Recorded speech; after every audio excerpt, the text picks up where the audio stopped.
We're speaking with the chairman of the America First Policy Institute Center for Opportunity Now, Jack Brewer, as he joins us to talk about these cultural issues. So everything that you're talking about right now doesn't require, a Republican to get elected into office for culture to or society to invest in these things that you're talking about being valuable. But I would assume that the direction that a lot of the influences in our society are under could be greatly affected by better policy from our leaders. What would you like to see people who have that access implement, from maybe a parent's Bill of Rights?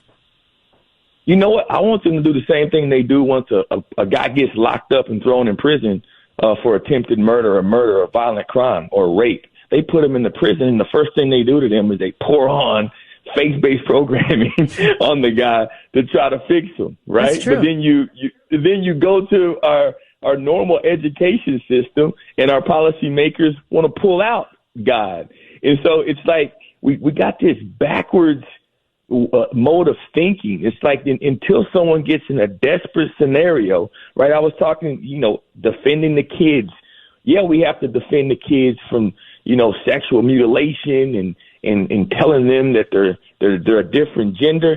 But if we don't stop the grown-ups and the parents from doing it, you're never going to be able to protect the kids from it because you change the society to think that that's normal. And so we got to also address behavior of the parents, not just the behavior of what's being taught to the children. We got a lot of parents right now who should be criminally charged for some of the things that they're giving their children access to. And 20, 30 years ago, they would have been prosecuted for it. And so now, all of a sudden, just because things have gotten a little bit more left-leaning, we're embracing this sin. That is what we need to address. Jack Brewer, before we let you go, when you encounter people through speaking engagements, through working with a lot of the organizations that you're involved in, are there a lot of people who agree completely with what you say, but maybe haven't articulated it for themselves or spoken up? Or do you see yourself changing a lot of hearts and minds with the words that you're able to speak in public?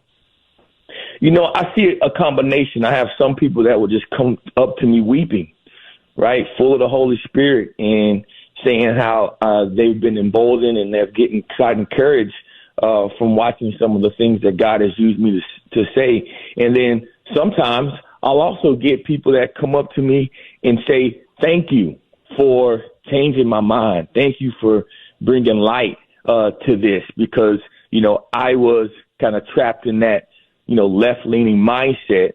And so through some of the, whether speaking engagements or some of the things that I've been able to post, they've changed their hearts and minds. So I know it's penetrating people. But I also know that oftentimes people who may disagree have a hard time arguing their points.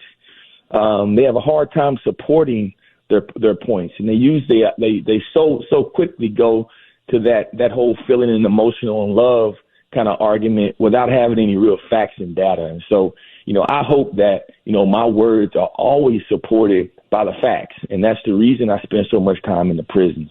That's the reason I spend so much time in the juveniles and working with the populations that are actually affected by all of these policies. It's easy for a bunch of wealthy and privileged people to get up and talk about the issues, all these issues. You're not even touching the people that are the most affected by these issues. Let's go talk to them and see what they think, and then let's start talking about policy. And so that's the perspective I try to be. I try to always be the voice of the voiceless, and I don't speak on things that I don't touch. Well, we appreciate your voice here on the Annie Frey Show, and God bless you, Jack. Thank you so much for the time today. We appreciate you. God bless you. Have a great day. You as well. Jack Brewer, former NFL player, founder of the Brewer Group, chairman of the America First Policy Institute Center for Opportunity Now.